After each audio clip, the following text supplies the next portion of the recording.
আজকে চলে গিয়েছিলাম ঝিনাইদহ কেসি কলেজের বসন্তের পিঠা উৎসবে। ওইখানে যে কি করছিলাম আজকের ব্লগে আপনাদের সাথে সেটাই শেয়ার করব। খুবই ইন্টারেস্টিং একটা ভিডিও হতে যাচ্ছে, ভিডিওটা শেষ পর্যন্ত দেখার অনুরোধ রইল। ডান্স দেখতে দেখতে আমার বান্ধবীর খুব জোরে ওয়াশরুম পেয়ে গেছে, তো আমাকে বলছে তুই আমার সাথে চল। তো আসার পর তো দেখি বাথরুমের কোনো সিট ক্যান নেই, এই জন্য আমি আবার ওকে পাহারা দিচ্ছিলাম।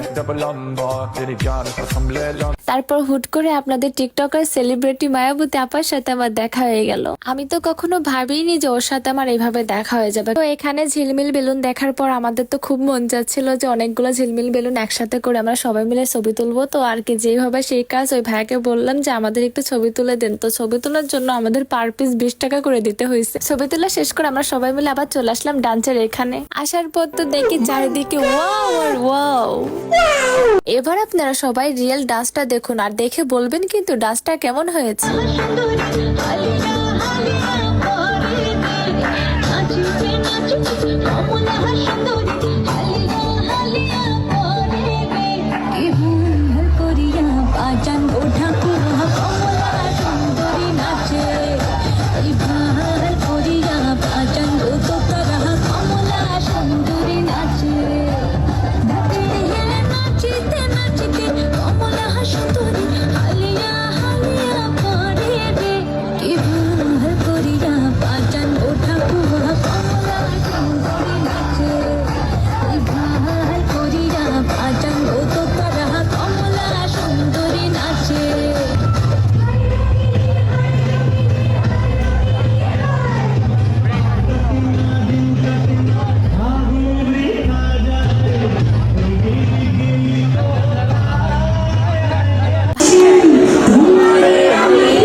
ঢং করা শুরু করে দিয়েছিলাম। আর ঢং করবোই না কেন, মায়াবতী টিকটকের সেলিব্রিটি আপার সাথে দেখা হয়েছে বলে কথা, অবশ্যই ঢং করা তো লাগবেই।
আজকের ব্লগটা অনেক বেশি বড় হয়ে যাচ্ছে, পার্ট 2 ব্লগের সম্পূর্ণ ভিডিওটি আপনাদের সাথে শেয়ার করব। আজকের ভিডিওটা এখানে শেষ করছি, দেখা হবে পার্ট 2 ব্লগ। আল্লাহ হাফেজ।